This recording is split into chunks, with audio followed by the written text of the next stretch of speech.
যারা এই মুহূর্তে চিন্তা করছেন যে সৌদি আরবে আসবেন, দালালের সাথে কথাবার্তা ফাইনাল, এজেন্সির সাথে কথাবার্তা ফাইনাল, তারা খুবই ভালো কাজের স্বপ্ন আপনাকে দেখিয়েছে এবং আপনি সৌদি আরবে এসে প্রতিষ্ঠিত হয়ে যাবেন এমনই ভাবছেন।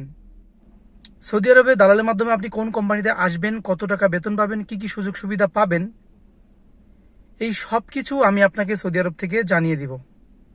অর্থাৎ সৌদি আরবে এসে আপনি প্রতারণার শিকার হবেন নাকি সফলতার শীর্ষে পৌঁছে যাবেন, সেই বিষয়টি আপনি আগে থেকে জানতে পারবেন। দালাল আপনাকে যে তথ্যগুলো দিয়েছে, যে কথাগুলো বলেছে, সেগুলো আপনার হয়ে সৌদি আরব থেকে আমি ভেরিফাই করে আপনাকে রিপোর্ট দিব। আমি কথা দিচ্ছি, আমার ভেরিফিকেশন যদি ভুল প্রমাণিত হয় তাহলে আপনাদের থেকে চার্জ করা প্রত্যেকটি টাকা ফেরত আপনারা পাবেন। তো আপনারা যারা চাচ্ছেন যে সৌদি আরবের আপনি যে ভিসায় আসছেন সেই ভিসা এবং কোম্পানির তথ্য ভেরিফিকেশন করতে চাচ্ছেন, তারা নিচে দেওয়া হোয়াটসঅ্যাপ নম্বরে যোগাযোগ করুন।